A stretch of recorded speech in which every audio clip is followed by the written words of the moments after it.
Hello दोस्तों, एक बार फिर आपका स्वागत है आपके अपने यूट्यूब चैनल एक्सेलेंट पर। आज यहाँ हम सीखने वाले हैं free hand tool in Corel Draw. Free hand tool basically इससे आप लाइन वर्क करते हैं और उस लाइन को जो है शेप टूल से कर्व कर सकते हैं, जैसे कि हमने शेप टूल की क्लास में दिखाया। फ्री टूल में एक ये बताया कि अगर आपको स्ट्रेट लाइन चाहिए तो आप जो है शिफ्ट दबाएंगे और फिर ड्रैग करेंगे। तो आपको स्ट्रेट लाइन चाहिए तो आप क्लिक करके स्ट्रेट, तो एकदम सीधी लाइन आएगी लाइक दिस, एकदम स्ट्रेट आएगी। और आप शिफ्ट छोड़ देंगे तो आप जो है मूव कर सकते हैं इसको, और शिफ्ट करेंगे तो एकदम स्ट्रेट लाइन आएगी। तो सेम अगर आपने कोई रेक्टेंगल खींचना है तो आप कंट्रोल दबाइए तो एकदम रेक्टेंगल बन के आएगा, ठीक है। और अगर खींचना है सर्किल तो सेम सर्किल भी ऐसे करेंगे, कंट्रोल से आप ड्रैग करेंगे तो एकदम सर्किल आएगा, गोल एकदम, ज़रा भी फ़र्क नहीं होगा। तो आपने यहाँ से जो है फ्री हैंड टूल ले लिया और उसके बाद जो है आपने एक पॉइंट से क्लिक करके दूसरी तरफ क्लिक कर देंगे तो लाइन खिंच जाएगी। और अगर इस लाइन को आपको आगे जोड़ना है तो आप क्या करेंगे, ड्रैग करेंगे और दूसरी जगह डबल क्लिक करेंगे लाइक दिस, और उसके पास जैसा आप चाहते हैं वैसे वैसे डबल क्लिक करते जाइएगा और वो शेप बनती जाएगी। ये होता है। अब लाइन पर शेप टूल का यूज़ जैसे कि मैं बताया था मैंने, कि मैं आपको दिखाता हूँ एग्जांपल फिर से वही वाला, कि मैंने ये फ्री हैंड टूल से लाइन खींच ली और मैंने यहाँ लिया शेप टूल, इसको सेलेक्ट किया मैंने और करा कर्व, और इसको मैंने शेप दे दी मैंने लाइक दिस। ये मैं हार्ट बना रहा हूँ, ठीक है। अब इसमें एक प्रॉब्लम ये होती है कि सपोज़ करो कि मैंने इसको कॉपी करके मैंने कॉपी किया और इसके ऊपर मैंने पेस्ट कर दिया, तो दो शेप हो गई। अब मैं क्या करूँगा, मिरर की हेल्प से इसको फ्लिप कर लूँगा, ये फ्लिप हो गया। अब आप इसको इसके क्लोज ले जाएंगे तो ये आपको लगेगा कि पूरा हो गया। तो अब आपको लग रहा होगा कि दोनों शेप जो है पास पास हैं, अब इसमें हम कलर भर सकते हैं, पर ऐसा नहीं होता क्योंकि ये जो शेप्स हैं वो देखिए अलग अलग हैं, मतलब आपस में जुड़ी नहीं है। तो उसको जोड़ने का प्रोसीजर थोड़ा अलग होता है। तो पहले जो शेप होती हैं उनको हम सेलेक्ट कर लेते हैं, उसके बाद हम जाते हैं ऑब्जेक्ट में, फिर हम करते हैं कंबाइन। कंबाइन करने के बाद अब ये सिरे जो हैं इनको आप शेप टूल से सेलेक्ट कर लेंगे। शेप टूल ले लिया हमने, इन दोनों को सेलेक्ट कर लिया नोड्स को, और हमने करा ये जॉइन टू नोड्स। सेम ऐसे ही यहाँ कीजिए और जॉइन टू नोड्स।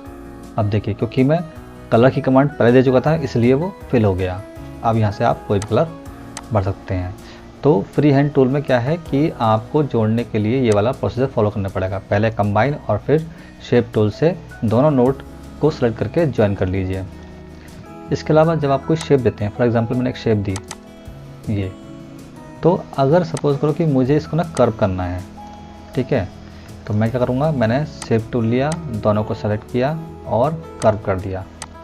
तो अब अगर मैं चाहूँ कि ये वाली नोट डिलीट कर दूँ और ये कर्व हो जाए तो देखिए क्या होगा, ये बहुत ज़्यादा कर्व हो गया। और आप चाहते हैं कि सिर्फ इतना ही हिस्सा कर्व हो, तब क्या करेंगे, आप यहाँ पर दो नोट डालेंगे, छोटी सी, डबल क्लिक किया, यहाँ डबल क्लिक किया और फिर इस वाली नोट को उड़ा देंगे आप लाइक दिस। तो जब आप कोई बड़ा स्ट्रक्चर बनाएंगे, बड़ी आप कोई फ़ोटो बनाएंगे एनिमेटेड या कोई कार्टून बनाएंगे, तो इसमें ना आपको छोटी छोटी चीज़ों का ध्यान रखना पड़ेगा। इसका यूज़ करता है कि अगर आपको कोई लोगो बनाना है, कोई ऐसी चीज़ जो कि जेपीजी इमेज में थी और वो सही नहीं है, फट रही है, तो उसको आप ड्रैग कर सकते हैं। तो फॉर एग्ज़ाम्पल मैं आपको दिखाता हूँ कि एक ये लोगो है फॉर एग्ज़ाम्पल, ठीक है। अब ये जेपीजी इमेज है, मैं इसमें कलर तो भर नहीं सकता, ठीक है। तो मैं क्या करूँगा, इसको ड्रैग कर लूँगा। कैसे, फ्री हैंड टूल से। पहले मैं इसको लॉक कर लेता हूँ, राइट क्लिक और लॉक कर लीजिए इसको आप। लॉक हो गया, इससे ही ऑब्जेक्ट हिलेगा नहीं। अब देखिए मैंने लिया फ्री हैंड टूल और ये किया मैंने डबल क्लिक, फिर यहाँ किया मैंने, और अगर जोड़ अब कि देखिए छूट गया मुझसे, फिर आप जो फिर से यहाँ ले जाएंगे कर्सर को, ये आ गया नोट, क्लिक किया और फिर से यहाँ क्लिक कर देंगे, तो ये हो गया। अब इसको सेलेक्ट कर लीजिए शेप टूल से और कर दीजिए कर्व, ठीक है, कर्व हो गया। अब इसको आप जो है अपने अकॉर्डिंग शेप दे सकते हैं, जितनी आपको शेप देनी है। सेम जो है यहाँ होगा, ये मैं दे रहा हूँ शेप इसको, और मैंने इसको शेप दे दी वाली, ये हो गया। थोड़ा सा प्रॉपर नहीं है, पर उसको जो है आप प्रॉपर कर लीजिएगा जब आप खुद करेंगे तो। ये डिपेंड करता है कि आप कैसे और कितना समझते हैं कर्व के पॉइंट को, क्योंकि ओरल हो या कोई भी इस तरह का जो प्रोग्राम होता है सब में जो है कर्व का काम होता है। इवन दो कि जो फोटो पेंट होता है जनरल वाला, उसमें भी आप देखेंगे वहाँ पर कर्व का यूज़ होता है। तो कर्व जो है बहुत इम्पोर्टेंट रोल रखता है किसी भी एनिमेशन को या किसी भी फ़ोटो बनाने में, या लोगो वगैरह हो गए तो काफ़ी यूज़ होता है। ये हो गया। अगर कोई प्रॉब्लम है तो जैसे कि ये मैंने, तो ये एकदम आता नहीं है, ये काफ़ी प्रैक्टिस से आता है कर्व का यूज़ करना। ये सिंपल है सर के लिए तो आप कर सकते हैं।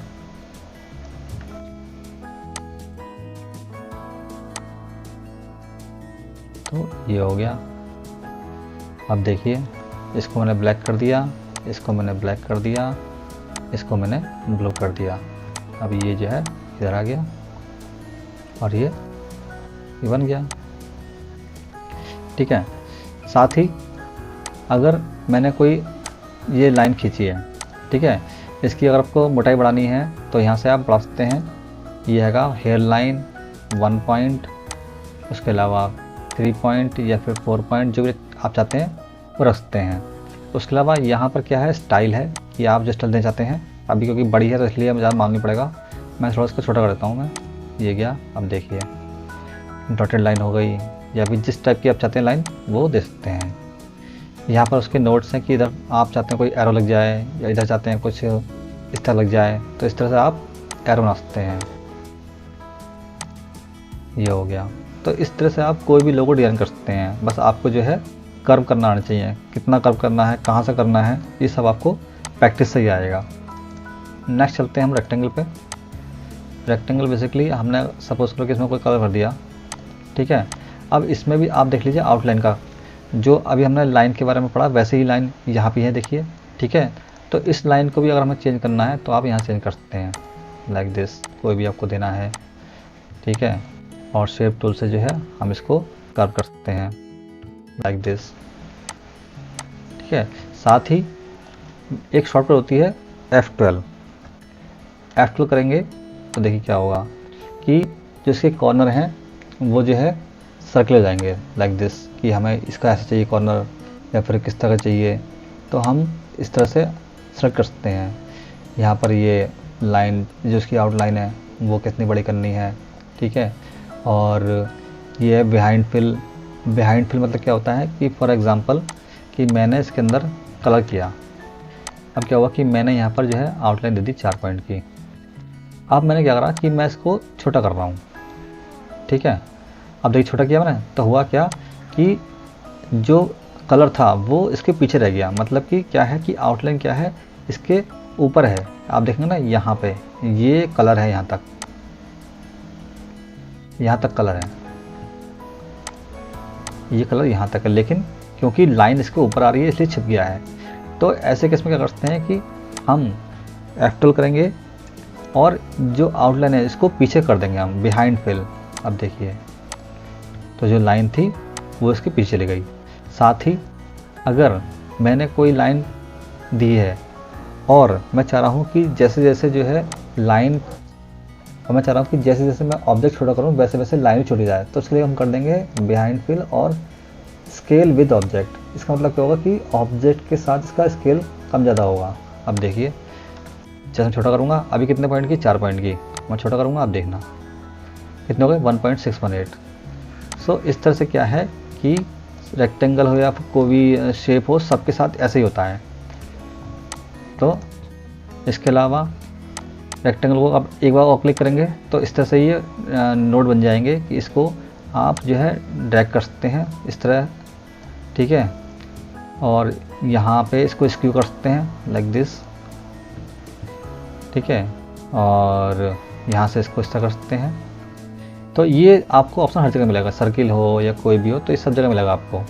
तो यहाँ पर जो है एक मेन चीज़ ज़रूर ध्यान रखिएगा, शॉर्टकट है इसकी F12, ठीक है। और बिहाइंड फिल और स्केल विद ऑब्जेक्ट, इसका आप अपने अकॉर्डिंग यूज़ कीजिएगा। मैं क्या करता हूँ generally behind the fill use करता हूँ और स्केल विद ऑब्जेक्ट, जिससे कि लाइन जो है अपने आप ही छोटी बड़ी होती रहे। इसके अलावा होता है आपका सर्किल। सर्किल में सेम वैसे ही है, कि आपने जो है कोई कलर फिल कर लिया, उसके बाद यहाँ से देख रहे हैं आप ये जो स्टाइल है पाई, तो ये पाई टाइप का हो जाएगा। इसको क्लिक करेंगे तो एक आर्क बन जाएगा, ठीक है। आप चाहें तो अपने अकॉर्डिंग भी इस आर्क को छोटा बड़ा कर सकते हैं, कि मैंने सपोज करो ये कर लिया और मैं चाहता हूँ कि अब ये बीच की लाइन गायब हो जाए, तो मैं आर्क वाला ऑप्शन चूज़ कर लूँगा, तो ये गायब हो गया।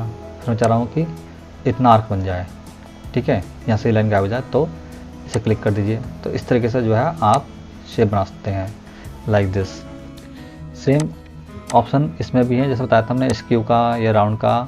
तो डबल क्लिक करूँगा तो देखिए लाइक दिस ये हो गया, ठीक है। या फिर आपने इधर कर लिया, ठीक है, इसको रोटेट कर लिया।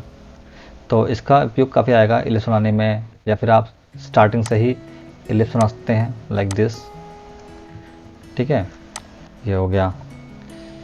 इसके बाद आता है आपका पॉलीगोनल टूल। इसमें क्या होता है, ये पॉलीगोनल होता है, इसकी 5 कोर होती हैं, आप चाहें तो इसको बढ़ा सकते हैं लाइक दिस। और जैसे कि लास्ट टाइम दिखाया था मैंने शेप टूल का, इस पर कैसे यूज़ करते हैं, हम नोट पकड़ के इसको स्टार के रूप में कन्वर्ट कर सकते हैं लाइक दिस। और इसको हम घुमा भी सकते हैं, जैसे कि हमने दिखाया था लास्ट टाइम। ये हो गया, अब देखिए आउटलाइन कर दिया डन मैंने, ठीक है, ये हो गया है। तो मैंने आपको दिखा दिया यूज़ करके। इसके अंदर ही जैसे स्टार है, तो स्टार लेंगे तो यहाँ पे किस तरह का स्टार चाहिए आपको, ये चाहिए या क्या चाहिए, ठीक है। तो यहाँ पे जैसे चाहते हैं वो स्टार आपको मिल जाएगा।